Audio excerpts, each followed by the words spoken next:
Vejamos a aplicação de tecnologias da informação em aulas de geometria. Uma rápida incursão. Hoje em dia já é grande a quantidade de programas disponíveis com características de ferramentas para o ensino da matemática dentro de uma visão construtivista. A integração do ensino da matemática com novas tecnologias de ensino já pode ser vista em diversas áreas da matemática. Essa integração, desta integração resultam algumas possibilidades. Por exemplo, interação e imediatismo. Quando você deseja realizar alguma modificação, você naturalmente deve fazer uma análise dinâmica de uma sequência de ações. Armazenamento e recuperação de informação. Isto possibilita uma revisão posterior de trabalho de alunos, né?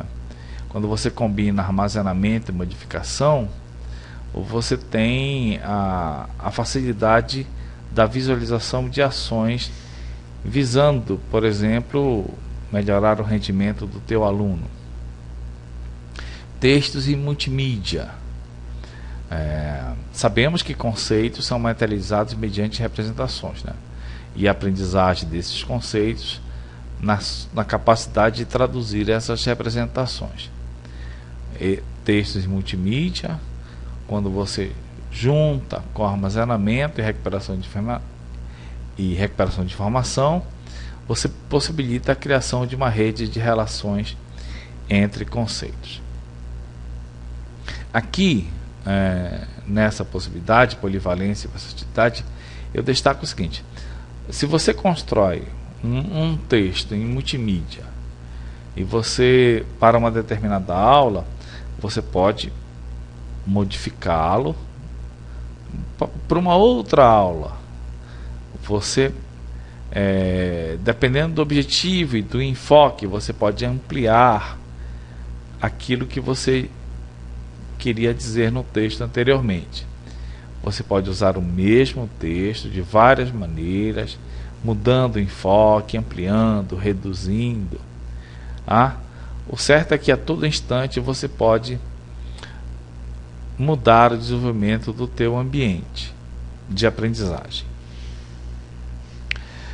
Aulas de matemática em geral são sempre ministradas em ambientes pobres em tecnologia.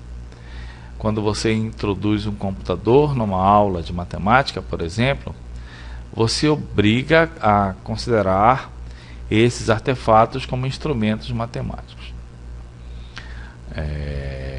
Um ambiente informatizado permite um ambiente de trabalho e reflexão onde você pode resolver problemas utilizando recursos da informática. A maioria desses programas que estão disponíveis para o ensino da matemática, você deve ter que levar em conta, né, a sua interface. Então, a maioria dos programas oferecem ambiente cognitivo nos quais as suas interfaces são importantes. Existem programas de fácil manipulação e outros não. O certo é que você, como usuário, deve compreender a matemática usada pelo software e usar como elemento de aprendizagem os problemas de aproximação apresentados pelo programa, tanto faz no cálculo ou na parte gráfica. Friso como importante dedicar tempo depois da aula apresentada para discutir as observações e conjecturas feitas pelo aluno.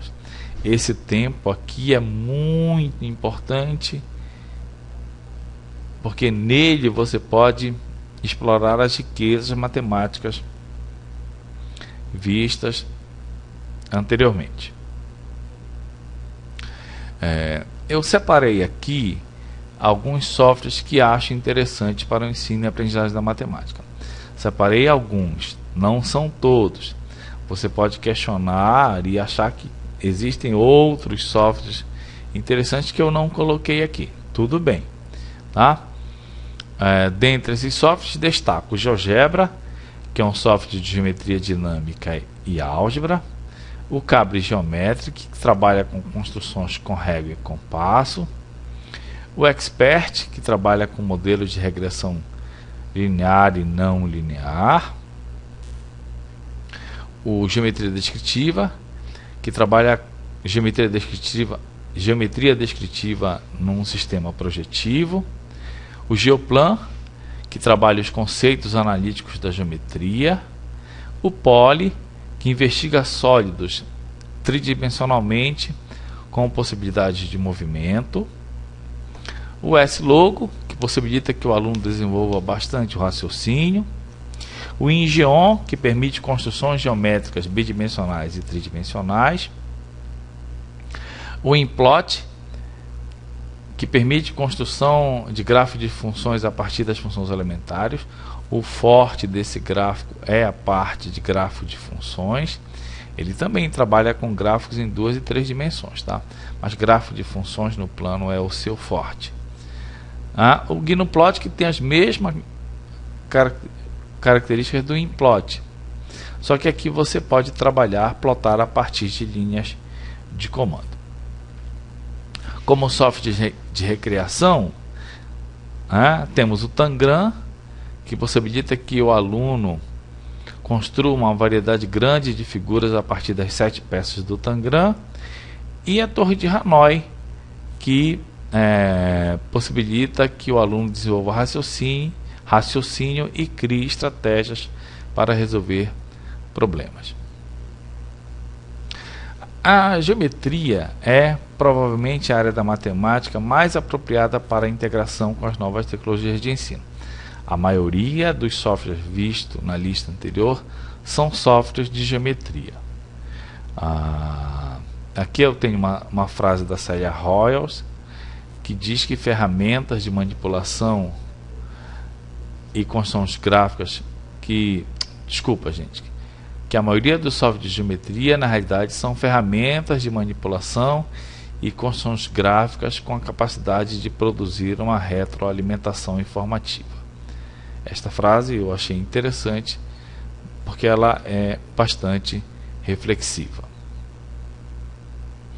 Os softwares de geometria dinâmica possibilitam 3 características importantes que reputo como importante. A percepção fundada no reconhecimento de formas ou fenômenos. Você percebe através de formas quando 2 retas, por exemplo, são perpendiculares. Os softwares de geometria dinâmica possibilitam conhecimento da geometria. Aí, a partir desse conhecimento, você pode explicar, prever, produzir, questionar, né? Essa interação da geometria entre a percepção e a geometria se dá quando você utiliza as funções do programa para verificar as observações. Na realidade, questionar todas as suas conjecturas feitas. O que é que nós queremos, o que gostaríamos que acontecesse numa aula de geometria com software de geometria dinâmica? Você quer realizar construções,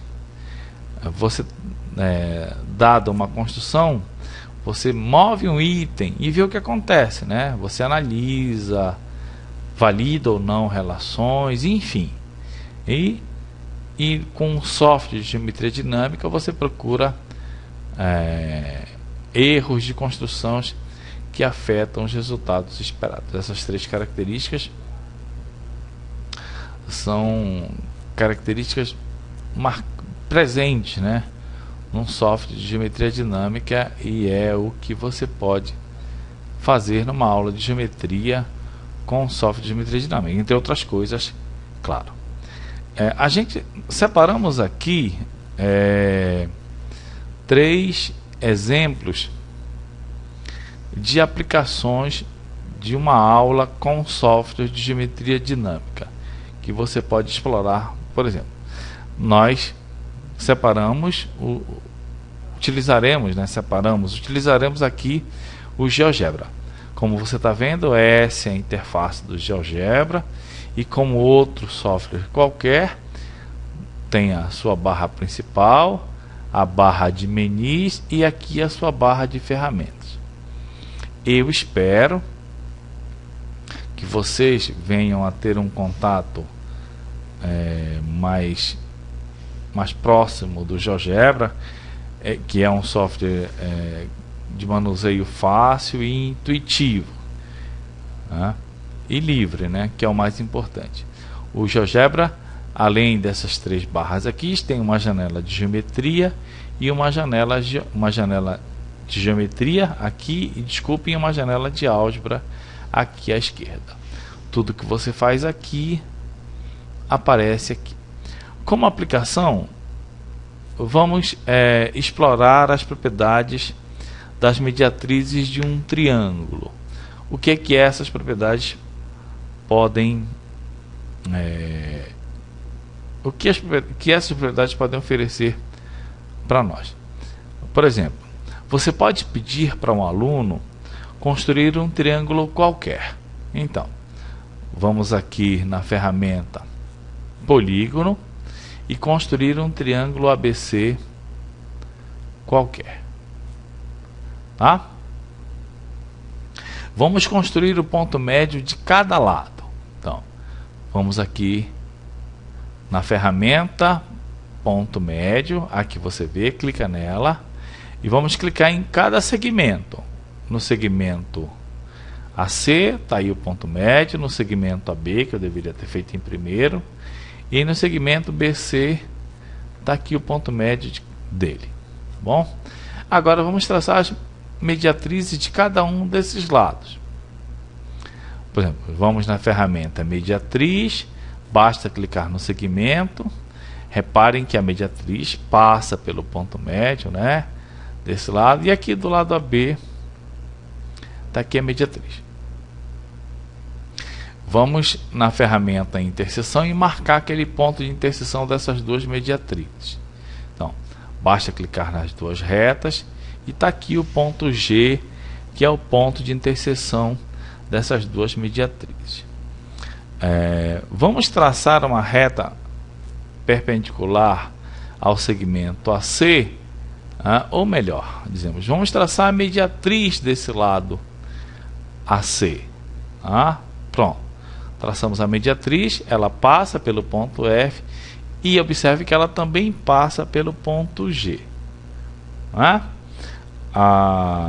É uma coisa que se pode explorar. A terceira mediatriz passa pelo ponto de interseção das outras duas.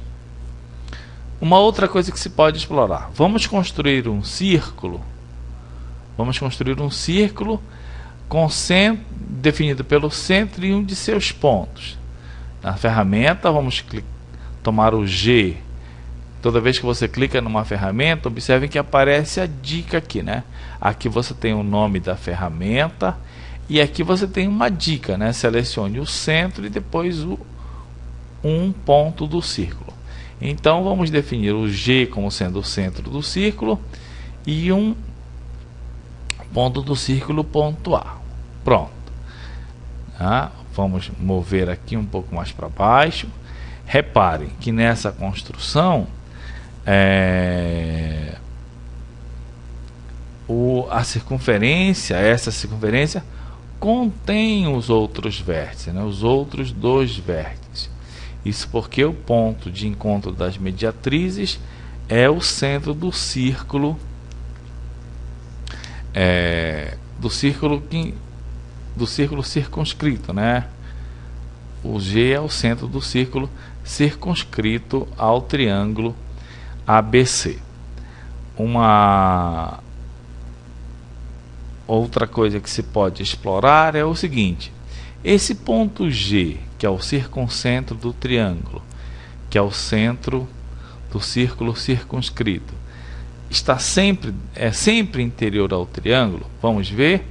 Vamos mover, por exemplo, o ponto B. Olha o que acontece com o ponto G. Ele está movendo. Vamos mover agora o A. Eu queria que ele viesse aqui para baixo. Não, opa, legal, gostei. Olha, reparem que esse ponto G, ele pode sair do interior, ele pode não estar no interior do triângulo. Agora, uma outra coisa interessante é que se ele coincidir com um dos pontos médios, por exemplo, aqui no ponto, os pontos F e G coincidirem, o triângulo é um triângulo retângulo. Essa observação você deve observar, porque neste caso, né, o triângulo ABC ele fica inscrito, né, dentro de uma circunferência, né? O triângulo ABC inscrito no círculo, só que nenhuma das semicircunferências do círculo. Por causa disso, ele é um triângulo retângulo.